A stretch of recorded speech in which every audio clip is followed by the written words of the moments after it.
Hi again then guys, and welcome to another speed tune in particular for Forza Horizon 3, and this time we've got another, what was in its day basically a top tier supercar, and it's still an extremely fast machine, the Lamborghini Diablo, in particular the Diablo SV. Not necessarily quite as popular as some of the other Lambos on the game, but it's a car which still has a lot of visual presence. It's a beefy looking car. The silhouette which it has is kind of the essence of a supercar in its simplest form. It manages to be quite boxy, but at the same time very sleek, I would say.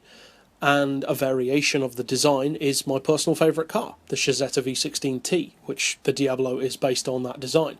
Now, as far as tuning, you would hope, and it does, have the Aventador engine conversion, the 1500 horsepower option. You don't need to worry, it does have that. I would of course recommend all-wheel drive, especially with a Lamborghini. You can't not have all-wheel drive. We've gone for twin turbo option as far as aspiration. English, try it, it's pretty good.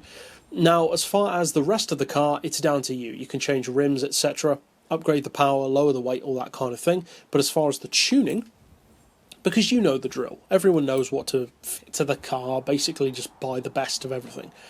For the tuning though, you can see that the numbers are very good, in particular though for top-end performance. The acceleration is good, but not as quick as some, especially not some modern supercars, but the top-end performance is very, very quick. 274 flat out is not bad at all. Now, as far as the gearbox, I would recommend a final drive of 3.1, then individual gears of 2.9, 2, 1.5, 1.18, 0.95 and 0.77. As far as alignment, we've got neutral camber and toe, 1 degree of caster for manoeuvrability, anti-roll on 26, springs on 159, 228 and the lowest ride height.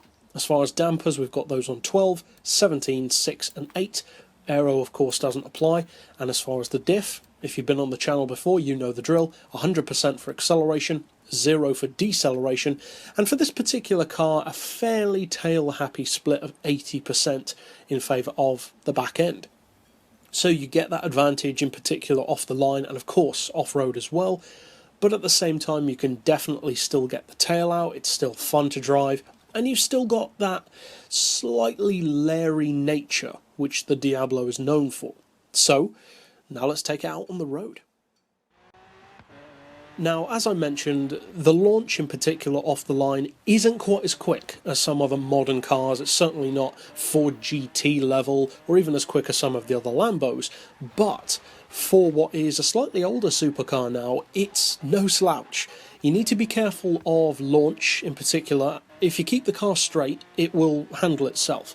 But if you tweak the handling, if you have to launch off the line and go straight into a corner, you need to be careful, because you've got so much power to deal with, plus being a Diablo, it's skittish anyway, that you can allow the car to run away with itself if you're not careful. So keep the car reined in. It is a raging bull after all, but if you do control the car, it will serve you very well. The top-end performance is monstrously quick, and it can certainly give any modern supercar a run for their money for sheer top-end speed. But that's it overall for this particular tune. And as always, you can of course find this on my storefront, as well as having the option of using this tutorial. But for now, as always, thanks for watching.